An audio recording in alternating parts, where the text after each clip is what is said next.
नमस्कार दोस्तों, कैसे हैं आप और कैसे जा रहा है आपका वीक। चलिए आज की कहानी शुरू करते हैं।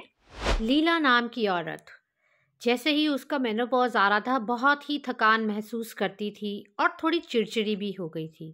उसका ड्रेसअप सेंस ऐसे हो गया था मानो जैसे जिंदगी में सब खत्म हो गया है। और वैसे ही उसका डॉग ब्रूनो उसको मिरर कर रहा था। तो दोनों ही बहुत थके हारे रहते थे।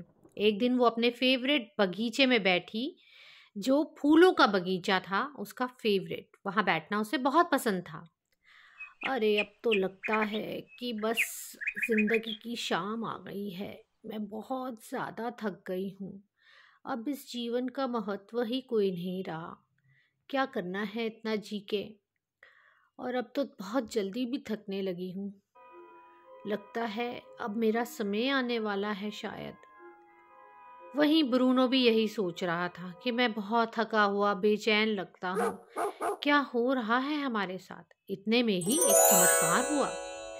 वहां पे अचानक से फूलों के देवता आए। फूलों के देवता क्या आए, उन्होंने सबसे पहले तो लीला का वार्डरोब ही चेंज कर दिया और अचानक से उसको दिखाया कि वो कितनी ही सुंदर है और कितनी प्यारी है।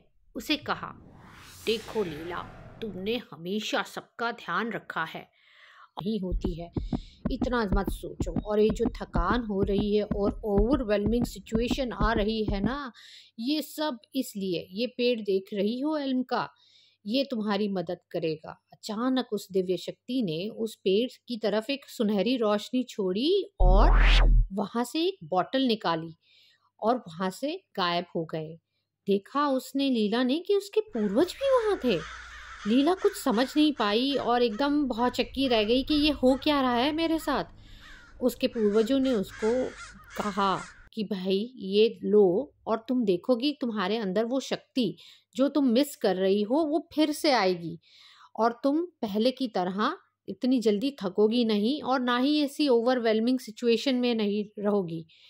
तो लीला ने उनको बहुत थैंक यू कहा और उसने ये समझा कि जब आपके पास भगवान का आशीर्वाद है और साथ में अपने पूर्वजों का आशीर्वाद है तो उसे घबराने की कोई बात नहीं। इतनी जल्दी उसकी जिंदगी की शाम नहीं हुई। और वहां पे उसने वही बॉटल से खुद भी एसेंस लिया और ब्रूनो को भी दिया। वो उसने देखा लेकर कि उसे कितना फायदा हुआ। कुछ दिनों में लीला एकदम खूबसूरत दिखने लगी। वापस से उसका अंदर एक आत्मविश्वास जागा, उसकी शक्ति जागी और उसने ऐसे ख्याल सोचने बंद किए। वो फिर अपने गार्डन में आई, फूलों के गार्डन में ब्रूनो के साथ और उसके दोस्त के साथ। और वो लोग फिर पहले की तरह एनर्जेटिक थे। उसने मन ही मन रोज आके उधर सबको थैंक यू किया, फूलों के देवता को भी और अपने पूर्वजों को भी।